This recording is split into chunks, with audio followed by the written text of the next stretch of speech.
Two Chinese nationals arrested by the FBI trying to smuggle fungus into the US.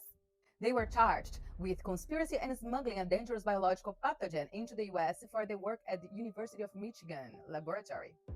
A bizarre drug resistant fungus originated in China is now here in the US, and it's bringing the hairs of all health system up in the air. Some sources links it to Candida auris, but others, and me included, suggests an entirely mutated strain with a real unknown behavior.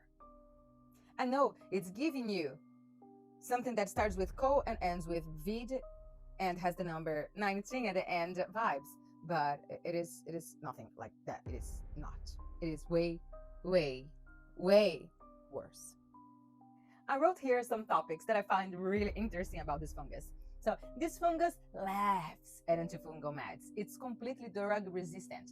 It survives on surfaces for weeks. It spreads silently, no symptoms, until people are deep in infection or already dying. And believe me, I got hit by the DRESS syndrome. I know how it is when it's almost too late to end up in the hospital. Believe me.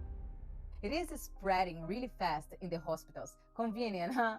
The same places already filled with immunocompressed people, aka perfect test lab. Perfect. It came from nowhere again. Convenient, right?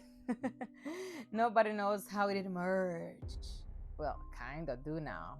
But the timeline aligns with increased China US biotensions and war prep scenarios. Look what is happening. We just saw that China possibly sent armament, military to Iran, while US is siding with Israel. And I'm not here to take sides or ask which side you are on, because all of the sides are wrong. Anyways, you're just choosing a side to bleed for. I'm not. I'm here to burn to the ground both.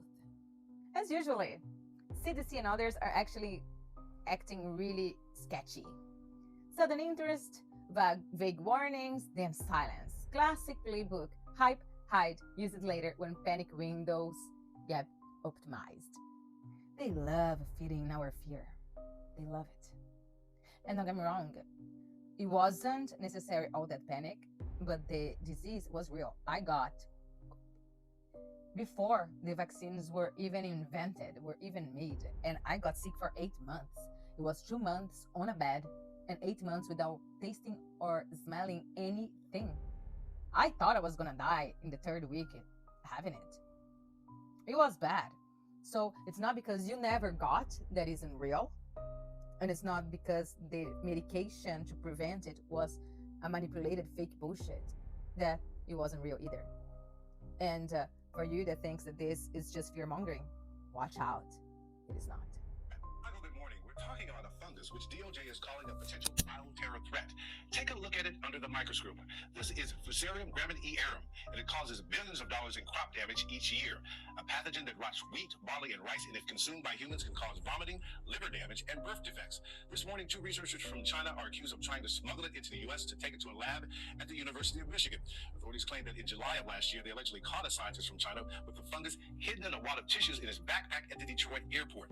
Authorities say the scientist initially lied, claiming he was coming to America to visit his girlfriend and that he had no idea how the material got into his luggage. But later, he allegedly admitted he smuggled the fungus into the U.S. to conduct research on it with his girlfriend, who was a visiting fellow at the University of Michigan, Michael. Well, Pierre, had the University of Michigan responded to any of this?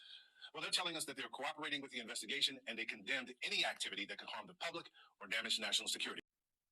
Oops, I did it again. Yeah. We are in June, right? Yeah, we are in June. And the link of the new pen arriving just made the news.